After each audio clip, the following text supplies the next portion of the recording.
something about the sea, and you look out there and you see things coming in, and you wonder what's coming next, who's coming. The mystery of it all. And many people have come here down through the years. Yeah, it's a project that we're calling People, Potential and Prosperity. And it really is about a community together of people who have come to this area in the recent past or in many generations ago, and who have then contributed to community life here in Killyleagh. And we want to tell the stories of those people from all sorts of backgrounds. So this is just the beginning of it now. You've kind of launched it and you're waiting for people to come in with their stories. We're hoping to survey the community, and we have paper surveys, which are a little bit difficult during this COVID-19 issue, but we also have an online survey that we're asking people to complete, which will just tell us about their origins and where they came from and when they arrived in Killyleagh or Shrigley area. And we've asked them to tell us a little bit about how they feel they've contributed to the community since they arrived here, whether they were welcome to the area, or what issues they might have faced coming here. But again, we want to try and be positive and encourage them to be proud of the community which they're now a real part of. It's a very interesting idea because in a way you're dipping into a deep well and you're not too sure what is going to come out of it. Yes, you're right. I mean, any local community would have some idea of stories of well-known or famous people in the past. But, even as the project's been beginning, we've been discovering new stories. And I see a boat coming in at the moment. I wonder who is on that boat. I was just reading a quotation there that said, the beautiful town of Killyleagh has got a new jewel, and I'm not too sure if it's the centre that you run or if it's yourself, Elizabeth. But tell me about your own involvement in the project. In fact, it was your own idea. Yes. So I just moved to Killyleagh 2 years ago, but I bought a property here 4 years ago, and then I learned that this has the birthplace and early childhood for Sir Hans Sloane. And so I found that really interesting, and the more I read about Sir Hans Sloane, I thought I couldn't understand why he isn't being celebrated here in Northern Ireland. He was the ultimate achiever, and yes, we should be really proud of him. So the idea was to set up a centre. My own background is in science, and our future, as we've all found out through the COVID pandemic, we're relying on technology. We're relying on the science of medicine to get us out of this. And so I really think it's important that the young generation are enabled to be the STEM natives of the future, because that's how they're going to make their livelihood. And so the centre is going to be an education centre, and it's going to be about STEM to enable employment for this area, and it's going to be about the rich local history of Killyleagh. So even though we're talking maybe about science and technology and about history, we're actually not setting anybody down with a book or a computer in front of them. We're giving them learning experiences, something new that they haven't done before, so that they find within themselves that enjoyment and talents that maybe they didn't even realise they had, or maybe they didn't even realise, I enjoy history, or I enjoy Killyleagh. And I enjoy scenery, and I enjoy art. So it's about that. It's about people discovering about themselves. Well, I'm looking forward very much to wandering back in here again to see what will come, and I look forward to that very much. And I wonder who is in that boat. I'm going to check this. Well, a wonderful discovery that I made in the meantime was local troubadour Conal Montgomery and this song which he recently discovered. I hope someday I will return to the shores of Killyleagh, to see the little houses line the streets down to the quay, the island's green, the water's blue, and it sweeps across the bay, and I find a peace that I first knew by the shores of Killyleagh. Conal Montgomery, and we'll be speaking to Conal after a while. The ancient castle stands so fair upon its ancient Place names and architecture give an indication of a place with rich diversity. A place of wild beauty that has attracted much coming and going down the centuries and coming back as well.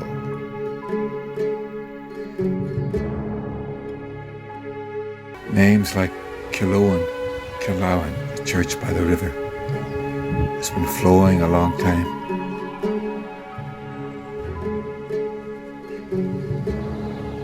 The Vikings came in their lang boats and gave us the word strang for the strong currents in the loch.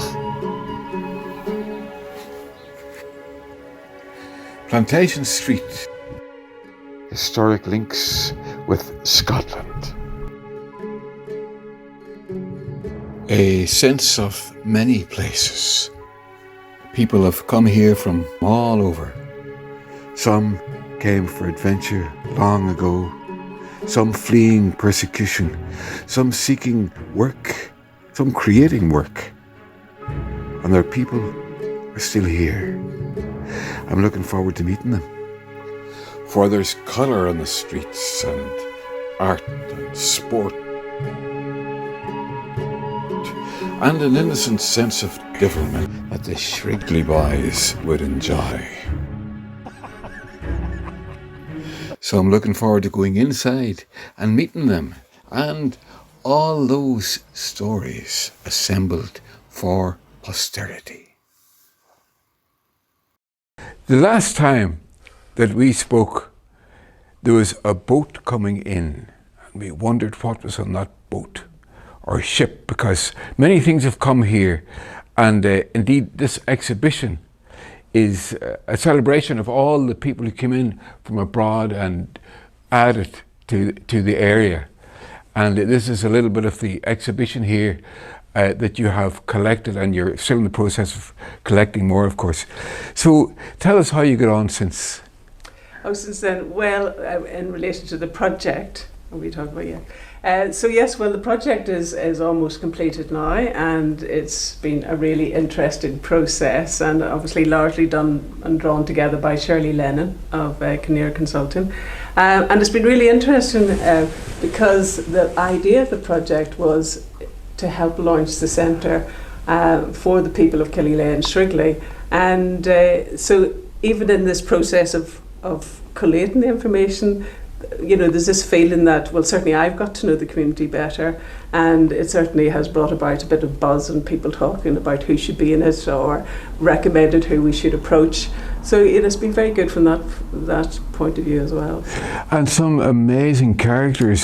Yes. And we will be speaking to some of them on the programme. So the project was to look at people of Killyleagh and Shrigley, past and present, who sort of come when you move to a new area. You bring with it, you know, your traditions, your cultures, your craftsmanship, your intellectual ability or whatever. And then engaging and becoming part of the community, then that means that what you bring with you is shared for the benefit of all. And certainly looking at some of the sort of ones from the past, they did create a lot of employment, brought industry here, and then some of the examples coming closer and up to date. Similarly, they did things maybe not employing quite so many people, but having an impact on the culture, and even some contributing to changes in the whole of Northern Ireland. So it's been really, very... Karl Conenberg, author of Prussian Blue. Yes, well, this is a descendant of his, but yes, he was quite a fearless sailor. He's just quite a character, really, and you know, seafaring, and that brought him to Killyleagh through a sort of a more or less being a struggle at sea. Yes. And then he comes and he marries a local girl, and so yes, it's a really interesting story as well. But it just sort of shows you how far people have travelled to come to Killyleagh, and under the very different circumstances. We've got everything from escaping. The local girls have attracted a lot of people here. Oh, Jim, Lindsay? Yes, I'm very fond of Killyleagh. I feel part of the community. The family came here in the 1600s, and they settled just outside Killyleagh here in the townland of Tullyveary. Yes. They came from Scotland during the plantation of Ulster at the same time as the Hamilton family. Right, in the very early days of the plantation. Very early days, yes. Yes, and yes. if you look at the old records of the Presbyterian Church in Killyleagh, you'll see the Lindsay name mentioned there and the baptismal records. So they've been here for a long time. Ah, amazing. And you farmed here, you were farming up until recently, weren't you? Yes, well, like I say, the family first of all farmed here out of Tullyveary, and then they moved and opened a nursery in Killyleagh. But I farmed just outside Killyleagh. But back in the 1990s, farm diversification was the buzzword then, and I diversified part of the farm into a golf course. One of the neighbours, they diversified into a driving range and a fishery. So there was a lot of farm diversification then. We all farmed alongside the diversification, but the golf course was a big part of my life at that time. Yes, yes. Well, have you any idea, you mentioned back in the 1600s, when your family left Scotland? Yes. Were they farmers, or do you know, or have you any memories or any stories in the family about? Not really. They left Scotland. At that time, the Hamilton family were granted large tracts of land here in Ulster, and they were looking for farmers or tenant farmers to come from Scotland to farm here on their lands. So the Lindsay family, I take it, left Scotland at that time. They seen an opportunity to farm their own farms and probably a better lifestyle as well. So like I say, they moved to about a mile and a half outside Killyleagh, the townland of Tullyveary, and they farmed there until 1800s, early 1800s, where my great-great-grandfather moved just to the outskirts of Killyleagh and opened a nursery, and still farmed, but supplying the Killyleagh people with fruit, flowers and vegetables. And I imagine the link with Scotland, well, it's a long time ago, but yes. Would you have a feeling for Scotland, or still? Or? Yes, of course I would. We still consider ourselves Ulster Scots, and yes, I like traditional Scottish music. I would take holidays in Scotland and I still feel an affiliation with Scotland. Yeah. Do you sing an odd song? Not really, no. My granddaughter now plays the fiddle, so she does. Does she? Traditional Irish music and a wee bit of Scots music as well, yes. Yes, they're so similar in many ways. They're so as you would well know, the music is much similar, yes. So, yes, I enjoy the Irish music and the Scottish music. Yes, fantastic. Well, what do you think of the idea of the exhibition? I think it's absolutely fantastic that Elizabeth has taken over the Hans Sloan Centre here and has this exhibition now. It's great that she has involved not only the old residents of Killyleagh but newcomers, because most of the newcomers have integrated so well into the community here and they've contributed so much to the community. It has almost made Killyleagh a different place over this last 20 years. Well, Jim, I have a funny feeling. You said you don't really sing, but I think you if you're forced to sing at a party, you needn't sing, but what would you sing? Probably the Star of the County Down. Any chance of a verse of it? No, definitely not. I think you'd be more capable than what I would be. Close to Banbridge town in the county down, one morning last July. Down a boring green came a sweet colleen, and she smiled as she passed me by. She looked so neat from her two bare feet to the shade of her nut brown hair. Such a coaxing half I to shake myself to make sure I was really there. From Bantry Bay up to Derry Quay, and from Galway to Dublin town. No maid I've seen like the sweet Colleen that I met in the county down. Fantastic. Oh, My granddaughter can play that on the fiddle absolutely perfect as she can. I will have to. Well, we should have got her up. You know. We should have got her up. If we don't get her this time, we'll get her some other time. Get her the next time, yes.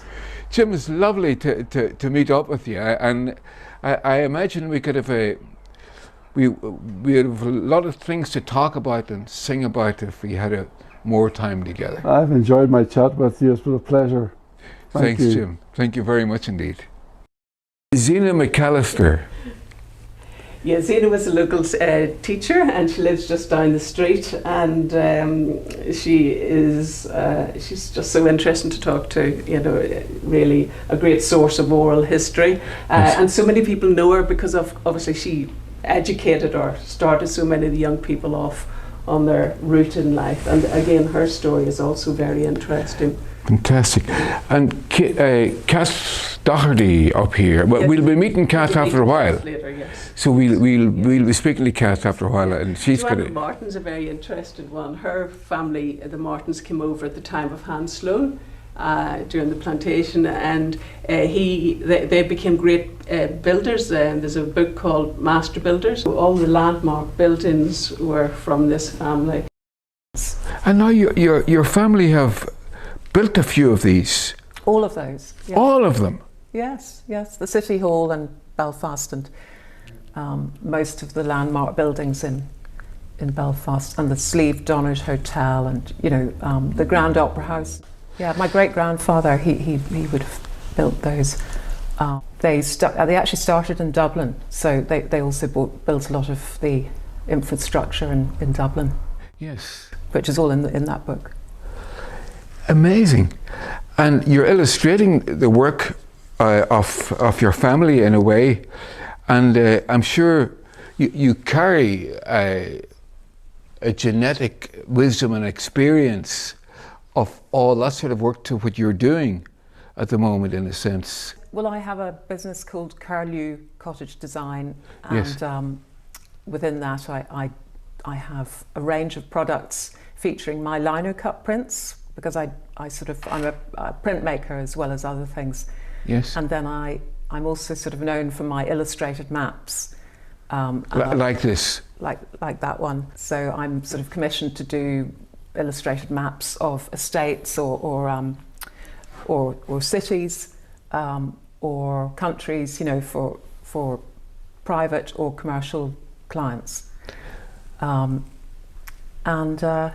But I used to be a graphic designer. I went to Edinburgh College of Art and studied graphic design and book illustration. And then I worked as a graphic designer in London and Belfast before going freelance and starting up my own business. So you're still carrying on that tradition of creativity with a different angle. During lockdown, I sort of realised that nature and walking by the shore and watching the wildlife was sort of very calming for me and sort of uplifting. So I decided that this year I would do something to help the curlew, which is this bird that I'm particularly interested in, which is there just on the wall. Yes. So I made a pledge to several charities that I would produce new lino cut prints about the curlew and donate them to the charities, and then give a percentage of the rest of the editions to those charities. It's very worthwhile what you're doing. Do you find it part of the role of a creative artist to look at the environment and what's happening around us? Well, yes, I mean, I've always been, that's my sort of passion. My passion is the wildlife I see when we're sort of sailing or walking or by the shore. That's my passion, and that's what inspires all my work. So the next step then is to sort of get involved in trying to protect all these birds that you see that are disappearing. Joanna, thank you very much. You're not only building, you're rebuilding, and the nature and the environment. Lovely to meet you. Lovely to meet you too. Thank you. Thank you. Where the waters touch the heavens by the shores of Killyleagh. Well, from a lady who uses her art to highlight and help the environment, to a singer who uses his songs to give a voice to the voiceless. Touch the heavens by the shores of Killyleagh.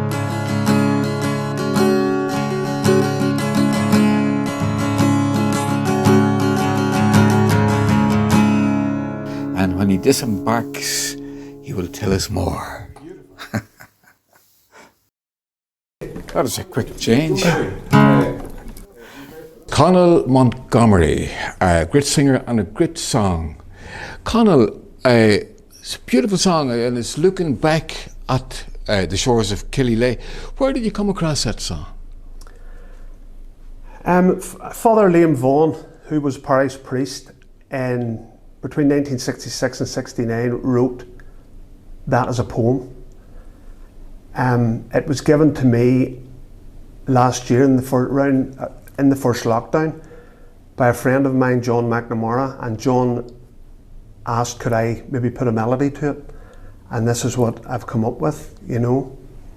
I was very surprised that nobody had put music to that before, and I was pleased to do it for him, and that's what I come up with. And I really liked the outcome of it, you know, and the people in the surrounding area. I had it up on social media, and I really got a great response from it, you know. I can imagine.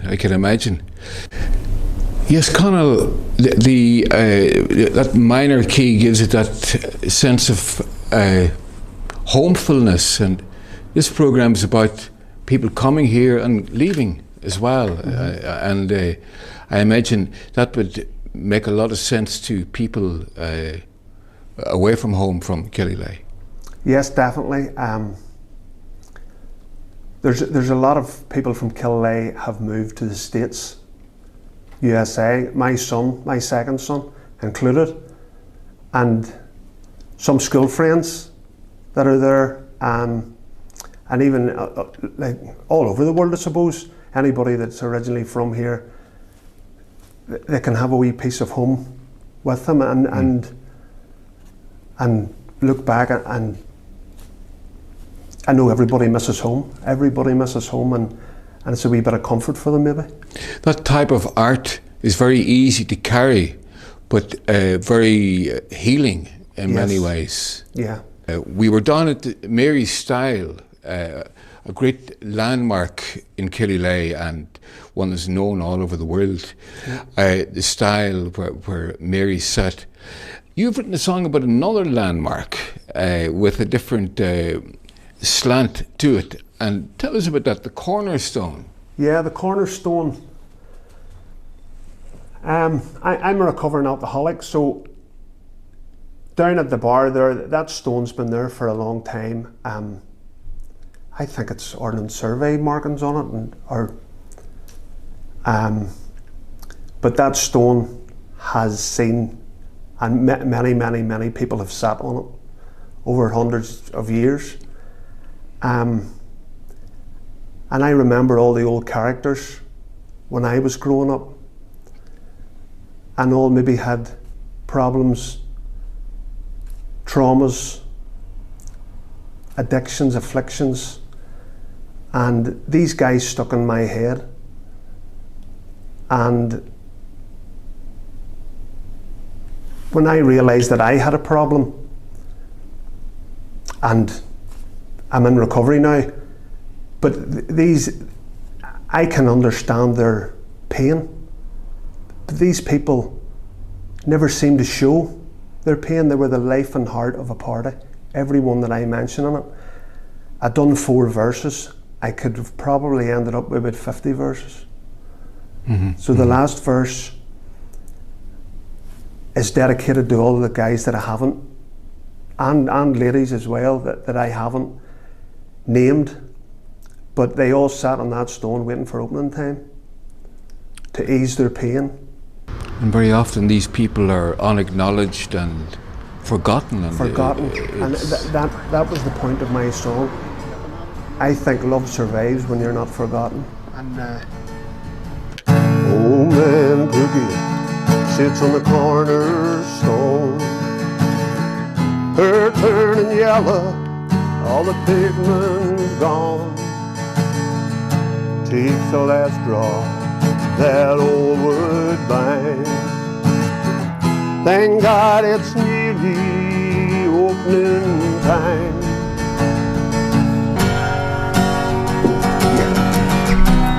There was always somebody at the store, you know, there was always somebody at the store. And although I've named but 4 good men, there's been so many more.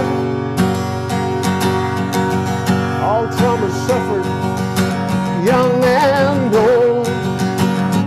They took their turn on the same old stone. They took their turn on the same old stone. They took their turn on the cornerstone.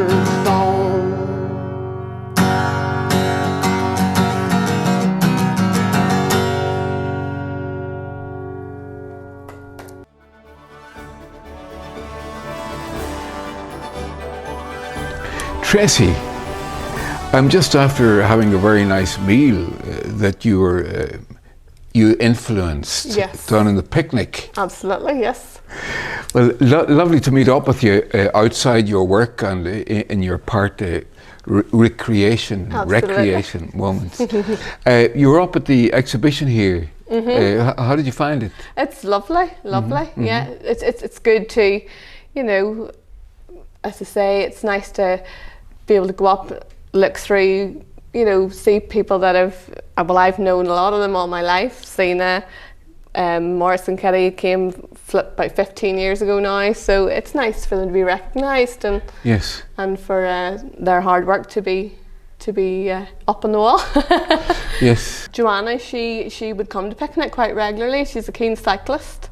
So she would stop in. There's about, I think, 4 ladies that cycle together, and they would stop every time they have their wee cycle and come in for their coffee. And this is her work and part of this is her work, yeah. What she does. And so the exhibition on the centre here is a home for people who are doing this sort of thing? Oh, absolutely. Yes. And Leo as well, who obviously has his exhibitions here. There's another guy, Darren Leckie, he started having exhibitions, so it's good for people to have somewhere to come and present their work locally. You know, when they're from the town, they don't have to take it to Belfast or take it to other places, so it's nice for them. And the hinterland of this place, it's the whole world, but it's also in particular Killyleagh and Shrigley. Yes. And you're a Shrigley woman. I'm a Shrigley girl. How far away is that from Killyleagh? It's just 1 mile, so when you go up to the castle there, it's just a mile out the road, straight walk out the road. You don't have to turn, just out you go, and that's you. So it's a good place to live? Well, I think so, but I might be a bit biased. And quite right, you quite should right, be. yes, exactly. I got, well, to grips with it maybe guts of 20 years ago and realised that this man had been born here and the wonderful things that he did. I mean, we know of his collections. He was educated or helped to be educated by these people here. Well, not in the castle here, but in some of the houses down the street in Killyleagh. And he came up to the castle, to the library, when he had some item that he had found. I mean, I love this, Tommy. Imagine a 12-year-old boy coming up with a flower and saying, I've got to know this flower's proper name. He came up here, got its name, and catalogued it and put it in a jar. Now, I don't know what you're like, what I'm like. When we pick up something, 2 weeks later, we've lost it. If he hadn't done that, do you know you can go into the British Museum in London today and you can look in a case and see items that Hans Sloane picked up on that street 103 yards away in 1670. Still looking at you in the British Museum. Clive Scoular. Scoular in name, scholar by nature. Well, thank you, Tommy. Historian, writer, and a leading light in this town of Killyleagh. When did you arrive here? Well, I came to this area in the middle 1960s. I was working in social work in Downpatrick, and then I got the opportunity to come out and restart the Killyleagh Parish Scout Group. And I mean, from then on, it was just complete, it was complete madness, because we were doing all sorts of things, recruiting lads for the Scouts, and then over the years buying minibuses and taking the boys to camp. And then it was always my intention, and what happened, we took the boys abroad. We went to Germany and Austria and Holland and Belgium and Luxembourg. It was just great to be able to do that. And you were actually born in Hamilton in Scotland. Yes. And this is Hamilton's castle here. Yes. The famous Killyleagh Castle. It's a magnificent building. Well, funnily enough, Tommy, I've never actually, to this moment, thought of a connection between my birthplace and this Hamilton place. So you see, you've led me into something new. But yes, the Hamiltons would have come across from Scotland with the way they came over in the 15 and 1600s. But not that I know of, but that's it, yeah. And did they build this castle? Yes. This castle was... It was a smaller building away in the earlier days in the 15 and 1600s, but then they extended new towers and so on. And as I said to you earlier, these wonderful white towers are the original colour. The rendering of the tower was in this particular white colour. And just 10 years ago got them redone like in this white colour. It looks fantastic. That is gone. We met there a moment ago. Yes. He was doing some gardening. Gone Rowan Hamilton, yeah. And it is Lady Dufferin. She came from this family? Yes, she was part of the Hamilton family, the Dufferins there, and that was just a lovely little piece of the famine story in Killyleagh. You're an historian, and you've written lots of books about Killyleagh and the people who came to Killyleagh and the people who lived in Killyleagh, and you yourself have contributed a lot to Killyleagh. Within 2 weeks I knew I would be here the rest of my life, because the people are fantastic and the scenery is just beautiful. I just live out the road there beside Delament Park, and it's just so Downpatrick and Killyleagh became the centre of my life. Fantastic. And you've made it the centre of the universe for a lot of people. Yes, that's what I'm always telling people. Clive, thank you very much indeed. Well, it's a pleasure. Hans Sloane he contributed so much. He also had a dark side as well. Yes, there is that dark part, because there's this link with slavery through his inherited wealth. Hans Sloane's association with slavery you place on the wall beside his great deeds of enlightenment. What lessons can be drawn from this dark side? We have to acknowledge, sadly, we can't go back and change the past, but we must look to the front, the future. We do have modern day slavery, and so I would hope people would then, ask the questions within themselves. Do we all know exactly what we're contributing to when we buy, when we invest? And so yeah, I'm hoping it's food for thought.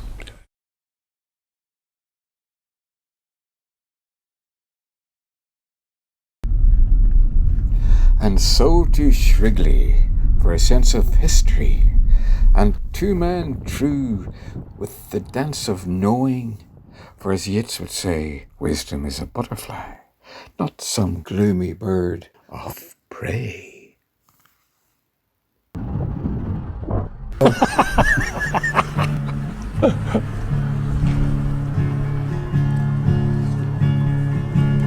You got it? There's a place that's in my heart, it's called Shrigley. And through the mists of time I see it still. And I can hear the singing and the laughter, and smell wild honeysuckle in the spring. Sail away from Killyleagh harbour, past the rock, the isles, and on out to the sea, to a distant land where you will be a stranger, and your friends and family never more to see. George Green and Paddy Macaulay, this is not the first time you sang together. No, we've sang for many years. Yes. And you're two Shrigley men. Yep. Yes. Shrigley through and through. On this programme we're talking about how people arrived in Shrigley or Killyleagh. And Paddy, you were saying that your grandmother came from where? Ballymena. She was Matilda Davison from Ballymena. And she fell in love, I would take it, with my grandfather, who was probably in St Patrick's Barracks. That's the only way I can think of it. And he come from the village of Shrigley. Now, him being a soldier in the First World War, he lived in Shrigley, and he was sent abroad then to fight in the France. So while my grandmother was left behind, she walked on her bare feet. She told me this a million times, her bare feet the whole way. It took her 2 days from Ballymena to land in Shrigley, where she was put up with my grandfather's his parents until my grandfather came home from the First World War. Amazing, yeah. And their life was built, and that's where I come. I mean, my family originated, came from that. Yes. Matilda. Well, there's a beautiful big clock there with grass around it. That wasn't always the case, George. How did Shrigley begin and how did it end? Because a lot of it's gone, isn't it? Yeah.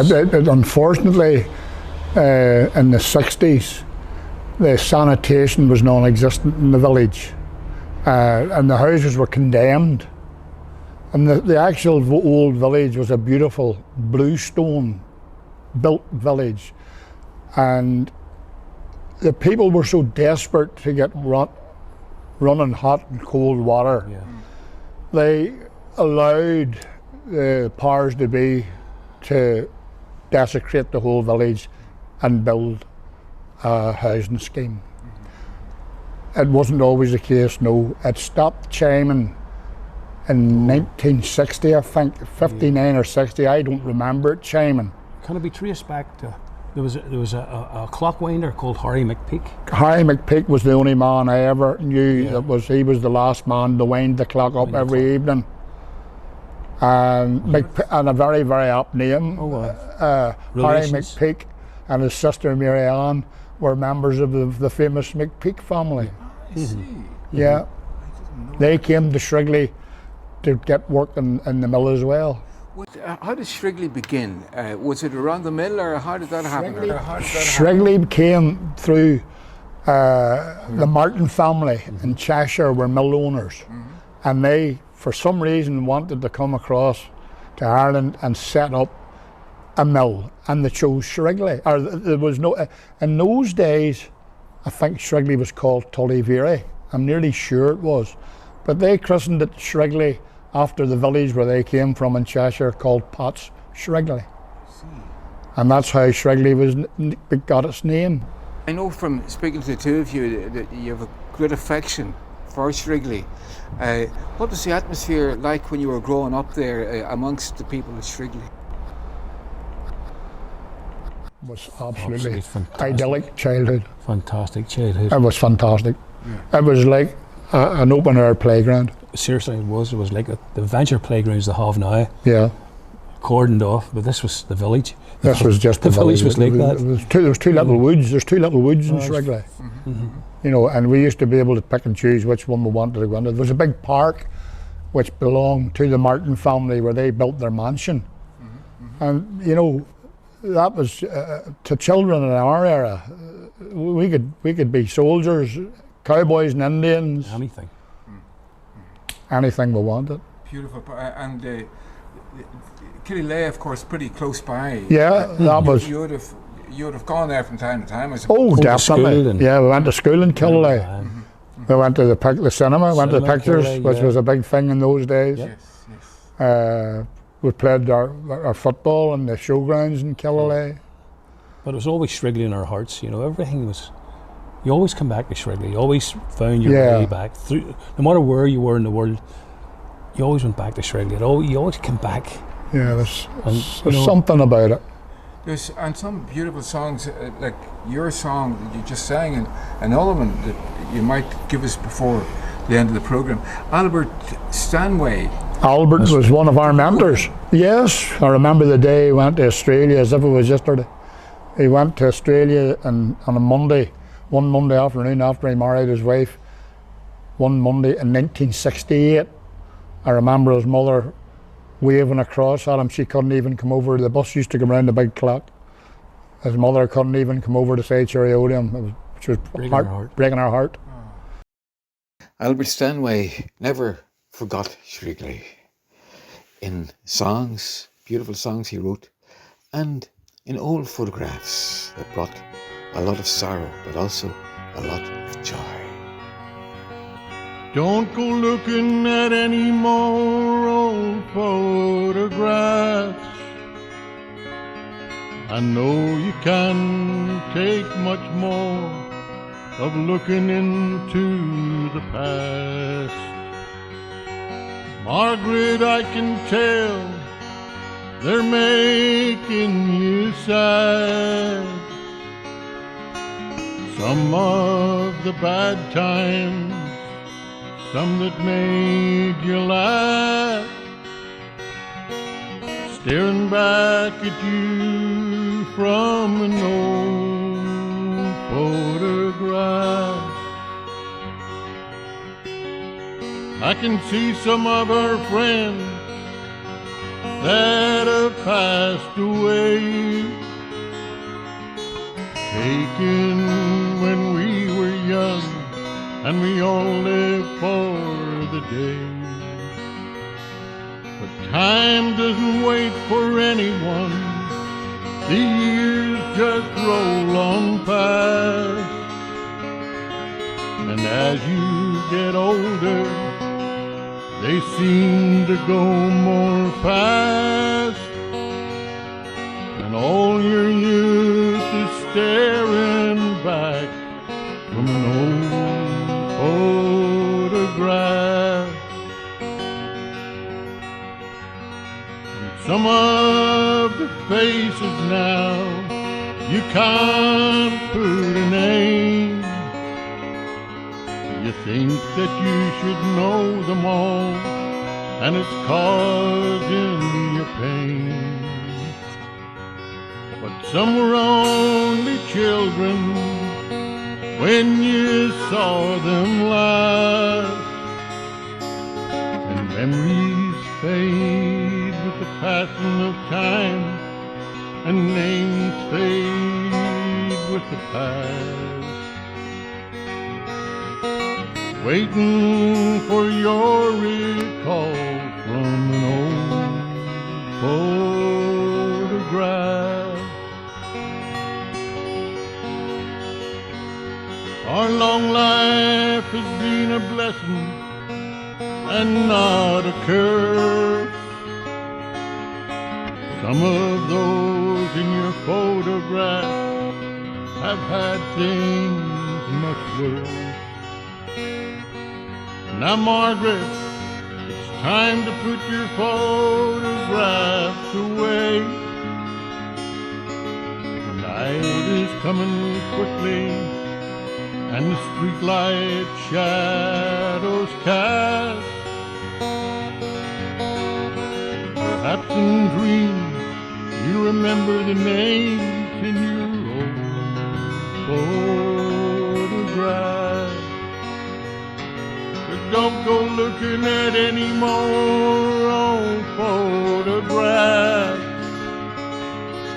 I know you can't take much more of looking into the past. Margaret, I can tell they're making you sad. Some of the bad times, some that made you laugh,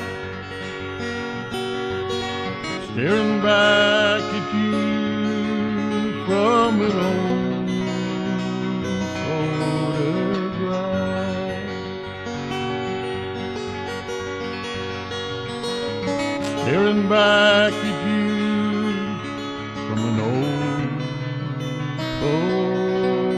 photograph.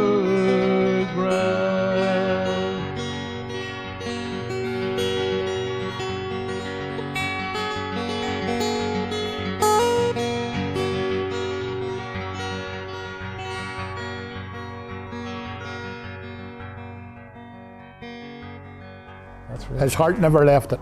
Yeah. And he went to relations as well. Yeah. In the small village, whenever they were coming home when we were children, they were like film stars.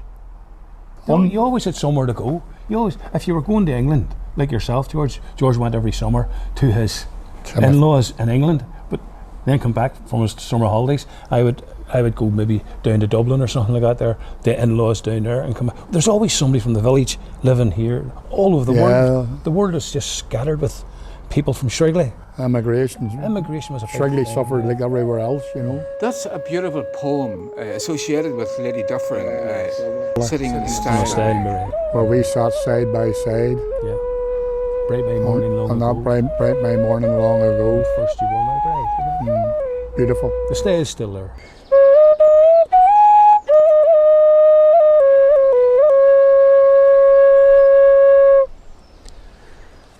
This is the stile that Mary sat on, referred to in that beautiful poem song from Lady Dufferin, referring to a man she met here who is weeping for the loss of his Mary.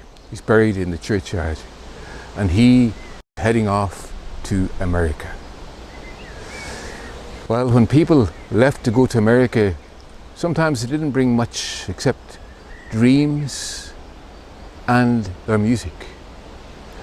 And we're waiting on a young girl called Cara, the granddaughter of Jim Lindsay, who's going to play a tune that was brought to America back in those days of the 1800s. A tune called The Merry Blacksmith. She'll be here soon, and we'll wait here on the stile until she comes.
Oh, that is beautiful, Cara.